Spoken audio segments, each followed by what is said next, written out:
So what I often do is, before I get working with my oils and cold wax, is I like to have layers of, you can see on this piece underneath, I've actually got layers of watercolour on this one, and there's a watercolour ground on top of the wood which helps the watercolour it's a bit like watercolour paper but on wood, so it kind of sinks in and sticks. And this just helps me, it gives me a chance to loosen up and get over my fears around a blank canvas, and it kind of helps me work through a lot of the kind of cognitive behavioural therapy aspects to making art. So I will tell myself that just being creative is fun, and it doesn't matter if I make a mistake. It's all part of the process. You can learn from your mistakes, and you might discover things that you actually like. You can always go over stuff, it just doesn't matter, and it helps you grow and learn as you go. So I give myself a bit of time to be free and messy and do lots of squiggles and things. Another thing I often do is I've just fallen in love with this colour basically. Absolutely love this colour blue, and it makes me feel really happy. So I have just started to also just do a big block of solid colour that makes me feel happy, and then it helps me sort of, warm up and get going, and then I feel a lot more comfortable going over the top with other layers. And I feel like this blue really helps other colours stand out and pop. So what I'm going to be doing today is I'm actually going to be painting a bit of oil and cold wax over the top of this acrylic. So then I've got another surface I can work on top of later on when I do my demo at the Great Yorkshire Show. So my work involves a lot of different layers and processes. So this was watercolour paper and it was stretched, but now it's had some clear gesso painted on top of it, so I can now go on top with oils. But what I really like about it is it's got a really nice gritty texture, and sometimes you can emphasise this by sponging it on. If I've used something like watercolour, if you then brushed on top with gesso, it would probably smudge everything you've done. So I've started to sponge it on, and like with something like this, this is quite hard from gesso now, and then you just sponge it on top and it creates a really lovely bubbly rough texture. I'm going to start mixing my oil. So I've got my cold wax. I really love just mixing colours. And sometimes if you don't know where to start with a painting or just a series of work, you can just spend time mixing colours and just finding things that you love. Sometimes I use colours that I absolutely hate just to challenge myself, and I don't know, somehow it might work with another colour and suddenly become something that you like. So you get a little bit of cold wax. It's a bit like slightly softened butter. And with this soft wax, I think you want about half and half. Normally you want a little bit more oil than the cold wax. And it just makes it a bit thicker and a little bit more matte, I think. Just takes the sheen off the oil.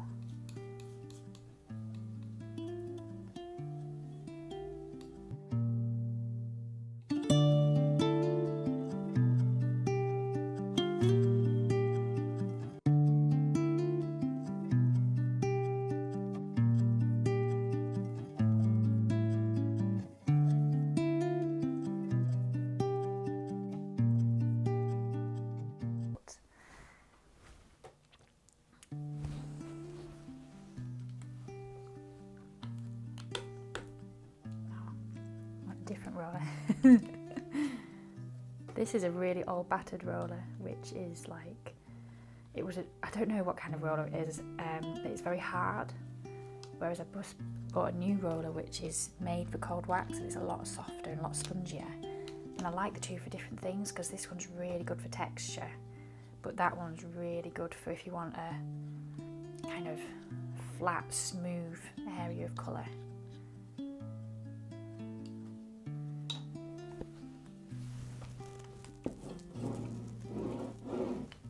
Just basically playing right now with ways of making marks, and I'm making it up as I go along.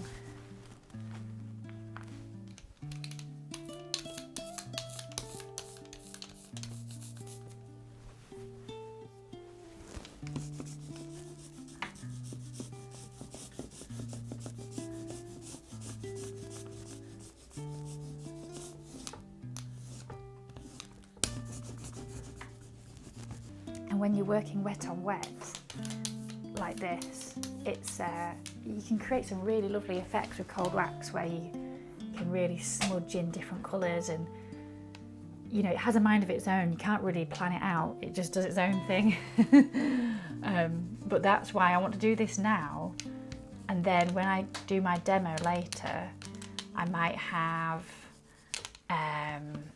I'll do a little bit of this in front of people to see, but then I'll also have this is something that's drier that I can then work on top of again, which is then creates other kinds of marks and opportunities for creating different kinds of marks and effects.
So I'm actually really looking forward to going over this when it's dry, because I've got some really dark, deep colours, bold colours going on here. But when it's dry later on, you know, completely change this. And then I could have aspects of this coming through underneath by either using things like masking tape, or if I went over this when this is dry with some wet paint, I could really use things like this to cut back in and reveal colours. Or I might just choose to have bits coming through. You might not go over certain bits, but go over other bits. And I don't know, I'm quite looking forward to that. And I've got this piece, which is very nearly finished. I thought I was happy with it, but I've had it on the wall for a bit, and I've kind of, I just want to add one or two things to it. And I thought this might be good to show you what it's like working on dry. So I said before how this has got like, it originally had watercolour underneath, and I use watercolour crayons and watercolour pencils as well to do a bit of drawing type stuff. And then I've been over the top with layers of oil and cold wax. A lot of the clouds are the sort of smudgy, mergery sort of marks I made using things like this. But now I just want to add a little bit more of these dark marks coming through to kind of really make it feel like there's some rain coming down on you, really heavy. So I really love how around here the weather changes so quickly. Sometimes there might be some sunshine in the distance somewhere, but there's like a massive dark cloud on top of you.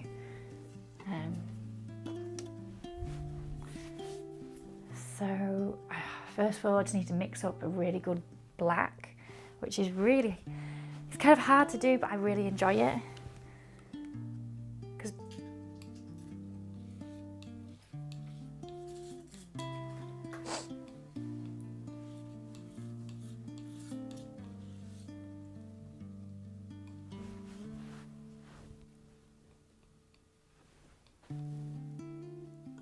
already got quite a good black from what I was just doing before. Just kind of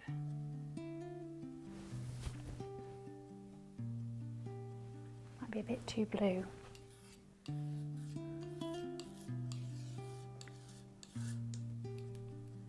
I don't know why, but sometimes when I put it on my finger and smudge it, it helps me work out what kind of tones are in it, because it can really mess with your mind. I think that's almost right, but I might need a little bit more.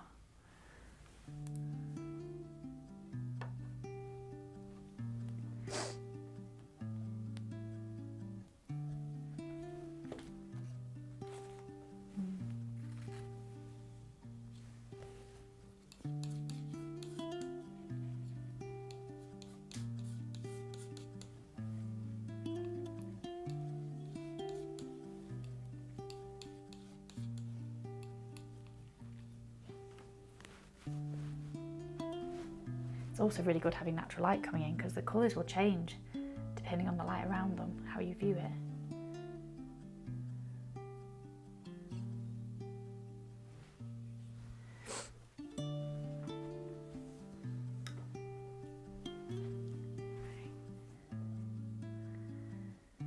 Okay, I think I'm going to use some masking tape.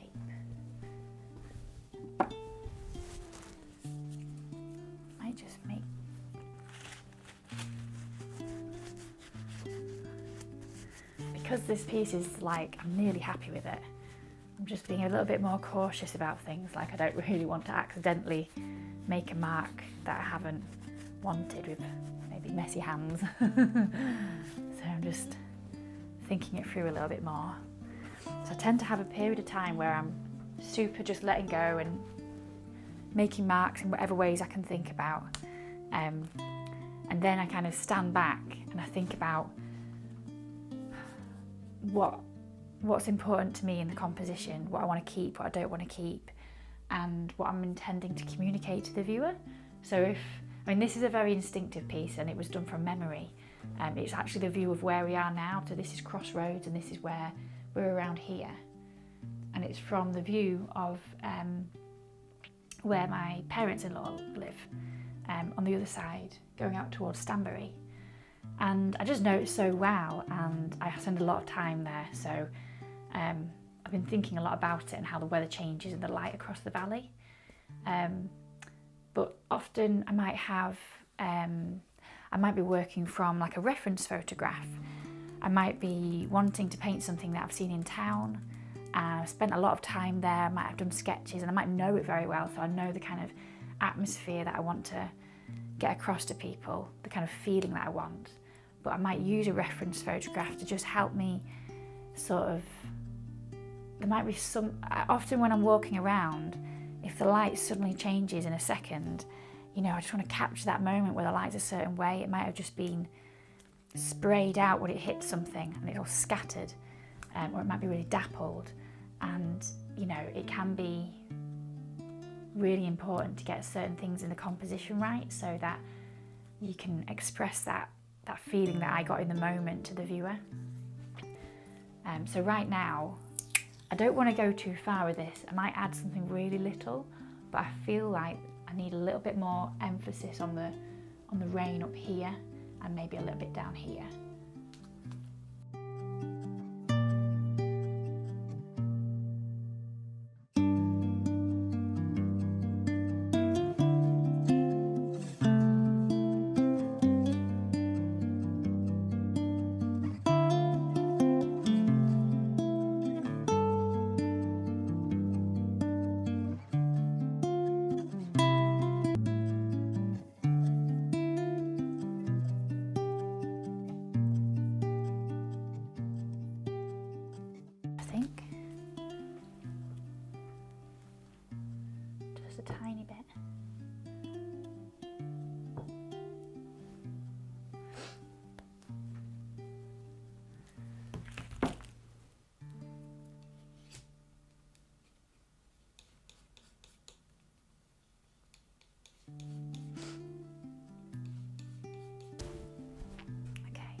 So it's a lot heavier.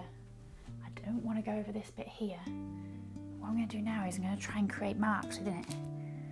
So I'm actually going to use some teasel, which was really good last time I tried.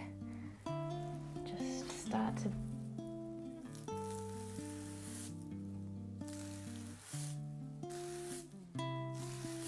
it's a little bit old.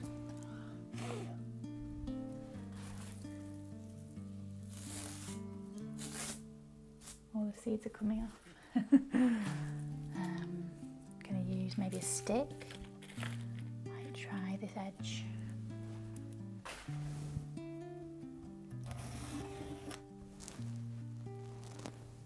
No, a bigger one.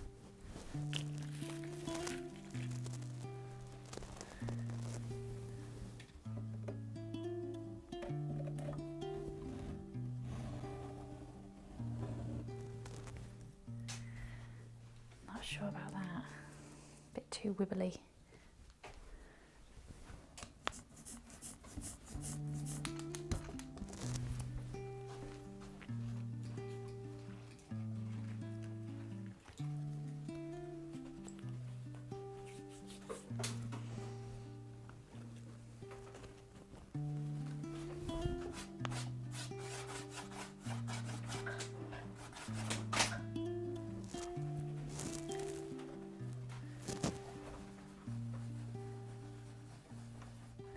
Because the layers underneath are dry, you can work the paint into the dry layers and pick up a lot of the texture, or you can blend things in without the layers underneath changing and interacting.